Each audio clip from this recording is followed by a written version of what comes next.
Whaolaina I tātou e Iesu, wa sui ato I tātou, wa au mai fo I Iesu I te tātou, upu tātou te tala noa ai. Amen. Te leo tala noa ni upu e oti ai. Wa au mai e Iesu, upu tātou tala noa ai na ia ola ai lesi tangata. Amen. Ele ngata na ola I tangata, ai loa I lesi tangata, e sao a lo whaolaina, e moni lo whaolaina. E sao lapa o oil tangata, wali liu ele atua, wasuia o ele atua. Praise God. E te ola whawhetai ai ele atua, I aso uma. A tonu nei aso le aso lai whawhetai ai, to tele o tangata I le li whaola o Iesu, ma pepese whape o toe tū le li o Iesu.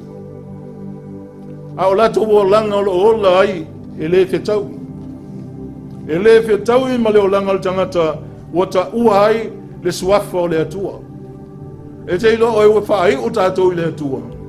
O whē te adu I ai ilo tangata o le tangata o talia Iesu, o oe o le atalii o le atua.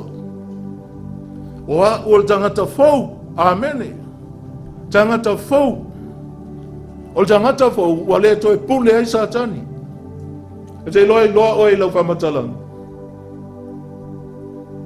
E loa tangata e pe sasfua lau tala noa ia Iesu, alo o langa, amene, Ia o whatasi au tala, a tātou whamatalanga, ma o tātou o langa.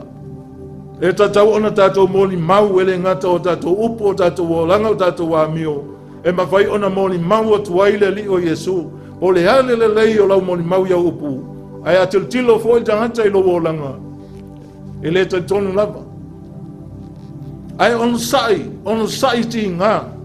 Ono sai a vea o e matangata o le taulanga I le atua. Ia vea o se taulanga e ola pa ia ma le lei luma o le atua. Ia manongi fofonga o le atua.